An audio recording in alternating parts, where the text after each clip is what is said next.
हाय दोस्तों, कैसे हैं आप सभी। मैं डॉक्टर अनव्यास फिर से अपने YouTube चैनल पर आप सभी का स्वागत कर रहा हूं और आशा कर रहा हूं सभी ठीक है, मस्त एंजॉय कर रहे हैं। 10th मोस्ट इंपॉर्टेंट क्वेश्चन पर मैं आ गया हूं। AI and ML for business का सब्जेक्ट चल रहा है।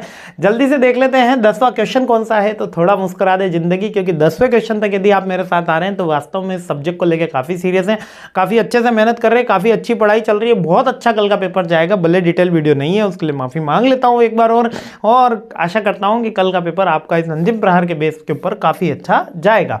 तो 10 क्वेश्चन है लीनियर रिग्रेशन के बारे में, यानी रिग्रेशन से भी एक क्वेश्चन आता है। रिग्रेशन होता क्या है बेसिकली, इसको समझ लेते हैं।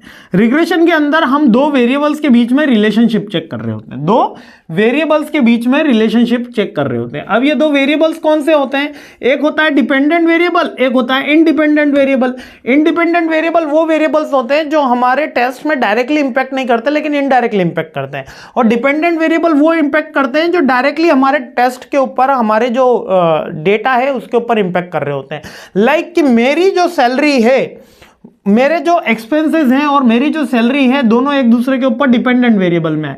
लाइक कि मेरे जो एक्सपेंसेस हैं वो मेरी सैलरी के ऊपर डिपेंडेंट, अगर इसके ऊपर मैं एक्सपेंसेस के ऊपर कोई रिसर्च कर रहा हूं तो इसके लिए मेरा डिपेंडेंट वेक्टर कौन सा होगा, मेरी सैलरी होगी।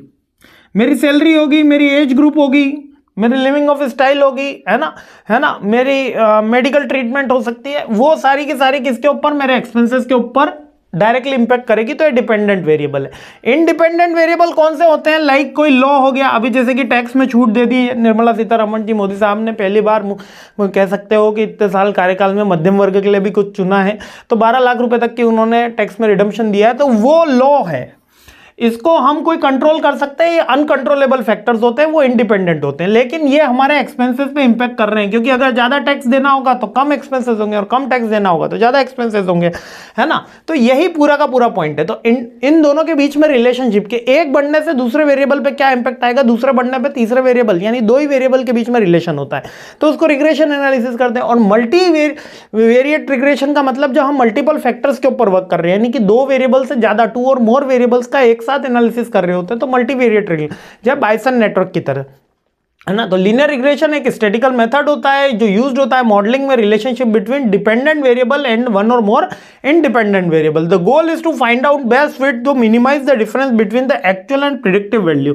इससे हम आइडेंटिफाई कर पाते हैं, जो एक्यूरेट प्रिडिक्शन हम आइडेंटिफाई कर पाते हैं वो रिग्रेशन वैल्यू से कर पाते हैं। आपने एक क्वेश्चन अभी जैसे कि अपना क्रिकेट में देखते होंगे तो 40% प्रोबेबिलिटी है ये टीम जीतेगी, 70% प्रोबेबिलिटी ये टीम जीतेगी, वो रिग्रेशन एनालिसिस से पॉसिबल होता है ना। अब आप इसको अब समझ पा रहे होंगे। तो मेरिट्स क्या है इसके अंदर, कौन कौन से चीजें इसके अंदर, मीन स्क्वायर को यूज करते हैं अपन, आर स्क्वायर को यूज करते हैं, मीन एब्सोल्यूट एरर को चेक करते हैं, रूट मीन स्क्वायर को चेक करते हैं। सबके फॉर्मूला है, लेकिन अपन को यहाँ आईटी के अंदर कोई भी फॉर्मूले की जरूरत नहीं, कोएफिशिएंट को चेक करा जाता है ना। इन सारे को अपन को याद रखना है कि कौन कौन से, मीन स्क्वायर हो गया, मीन रूट हो गया, आर स्क्वायर हो गया, मीन एब्सोल्यूट एरर हो गया, और रूट मीन को चेक करना होता है। मल्टीवेरिएट क्या है, इसके अंदर ये एक्सटेंशन ही है लीनियर रिग्रेशन का। लीनियर रिग्रेशन कुछ इस तरीके से इसका डायग्राम बनता है ना। ये एक डिपेंडेंट वेरिएबल है और ये ऐसा dot dot dot dot dot dot बना दोगे तो ये उसका आप इंडिपेंडेंट वेरिएबल में आ जाएगा। तो इसके ऊपर चेक कर रहे होते हैं x1 y और y1 x, तो को रिलेशन रिग्रेशन दोनों वेरिएबल्स के बीच में रिलेशनशिप ही चेक कर रहे होते हैं। तो मल्टीवेरिएट के अंदर हम क्या होते हैं, एक से ज्यादा जब वेरिएबल्स के बारे में एनालिसिस हो रहा होता है तो मल्टीवेरिएट रिग्रेशन की यूज कर रहे होते हैं। इतना याद करना है। ये क्यों जरूरी है, इसकी इंपॉर्टेंस क्या है। बेसिकली स्टैटिकल टूर है, इजी टू अंडरस्टैंड है, ग्राफिकल रिप्रेजेंटेशन इजी होता है, बजटेड होता है, फास्ट होता है, एक्यूरेट होता है। लेकिन इसके अगर लिमिटेशन की बात करें तो डेटा के ऊपर बेस्ड होता है, मैक्सिमम टाइम एक्यूरेट होता है, लेकिन समटाइम्स इसके ऊपर क्वेश्चन मार्क आता है, मीन्स कि 100% एक्यूरेसी अचीव नहीं होती, कि 95% 99% एक्यूरेसी होती है। अपन इसको मशीन लर्निंग में नैरो डाउन ही यूज कर पाते हैं, फुल डाउन यूज नहीं कर पाते, क्योंकि प्रिडिक्शन तो कर रहा है लेकिन ये बेस्ड ऑन द एल्गोरिदम नहीं हो रहा है। ये होने पे ये हो जाएगा, केवल एनालिसिस पार्ट हो रहा है। इस एनालिसिस में एरर फाइंड आउट करना और इस एरर का एक एल्गोरिदम फाइंड आउट करना है, मशीन लर्निंग में नहीं होता। इसलिए रिग्रेशन एनालिसिस की जगह अपन को रिलेशन का ज़्यादा यूज़ कर रहे होते हैं, क्योंकि ये एक एल्गोरिदम ज़्यादा प्रिडिक्टिव एनालिसिस देती है, जबकि रिग्रेशन ज़्यादा इफेक्टिव है को रिलेशन से। ठीक है, थोड़ा सा स्टैटिकल पॉइंट पे है, ज़्यादा अपन को इसके अंदर जाना नहीं है। इसके बेसिक एस्पेक्ट देखने हैं, लीनियर रिग्रेशन और मल्टीवेरिएट रिग्रेशन। ठीक है, बहुत सिंपल सा पॉइंट है। चलिए 11th क्वेश्चन पे हमला बोलते हैं, सीरीज आगे बढ़ाते हैं। अंतिम प्रहार के अंतिम पड़ाव पे आ गए हैं। जय हिंद।